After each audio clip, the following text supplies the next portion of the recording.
मित्रों नमस्कार। क्या आप जानते हैं कि भगवान जगन्नाथ की मूर्ति की स्थापना किस प्रकार से हुई? आज इस विषय में मैं आपको बताऊंगा। कहते हैं कि भगवान जगन्नाथ जी की जो मूर्ति है वह स्वयं भगवान ने स्थापित की थी।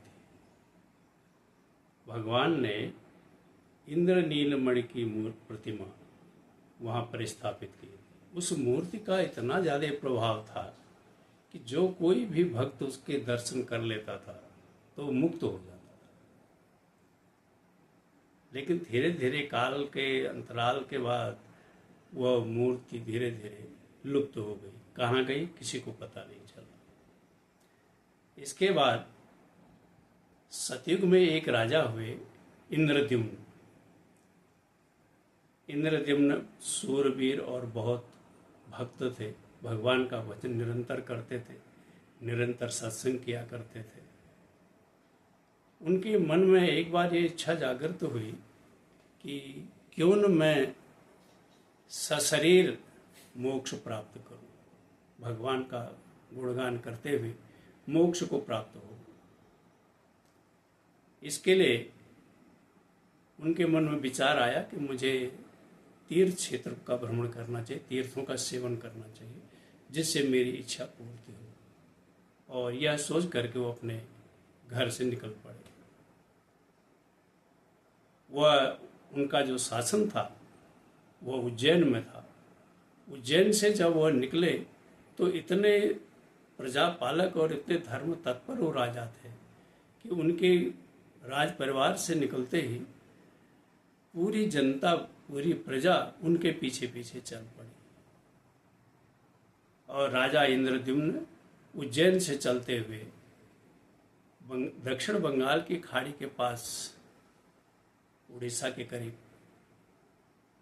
जब वह पहुंचे समुद्र के किनारे, उन्होंने देखा कि सुंदर समुद्र के पास एक सुंदर पेड़ लहलहा रहा है। तो उससे उन्होंने अपने भक्ति से ये अंदाजा लगा लिया कि मैं पुरुषोत्तम क्षेत्र पहुंच चुका हूँ। भगवान जगन्नाथ का जो क्षेत्र है वह पुरुषोत्तम क्षेत्र के नाम से जाना जाता है, क्योंकि वहाँ पर स्वयं पुरुषोत्तम भगवान विराजमान है।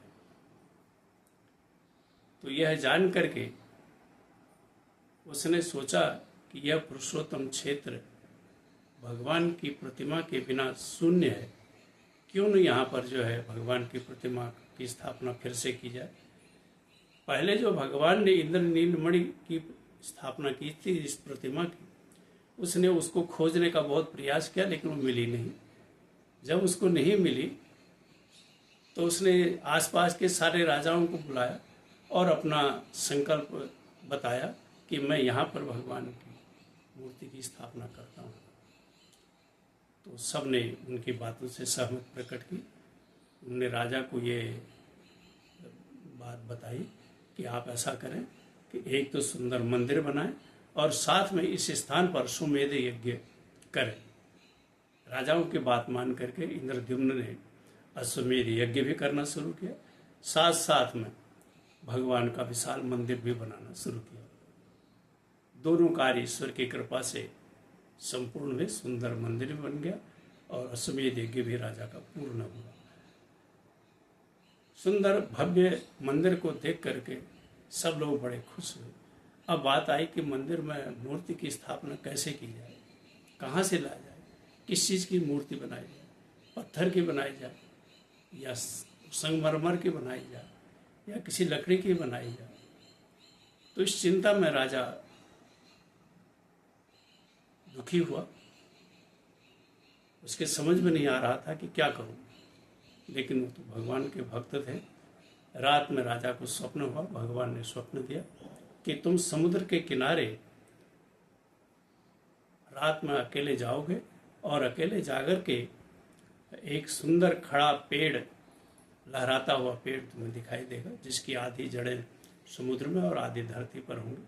तुम उस पेड़ को काट देना और काट करके उसकी मूर्ति कैसे बननी है यह अपने आप तुम्हें वहीं पर पता चल जाएगा। राजा उठा और उठ करके कि बिना किसी को बताए अकेला ही समुद्र की ओर चल पड़ा और समुद्र के किनारे जो है पहुंचा तो उसे एक बहुत सुंदर लहराता हुआ हरा भरा पेड़ वहाँ पर दिखाई दिया। तो उसने बड़ा खुश हुआ, उसने उसको काटा और उसके काटते ही भगवान विष्णु स्वयं विश्वकर्मा के साथ ब्राह्मण का वेश बना करके वहाँ पहुँचे।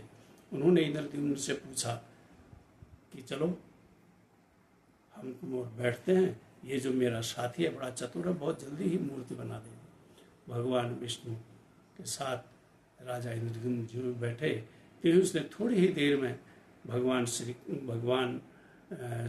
कृष्ण, बलराम और सुभद्रा इन तीनों की मूर्तियाँ वहाँ पर बना दी।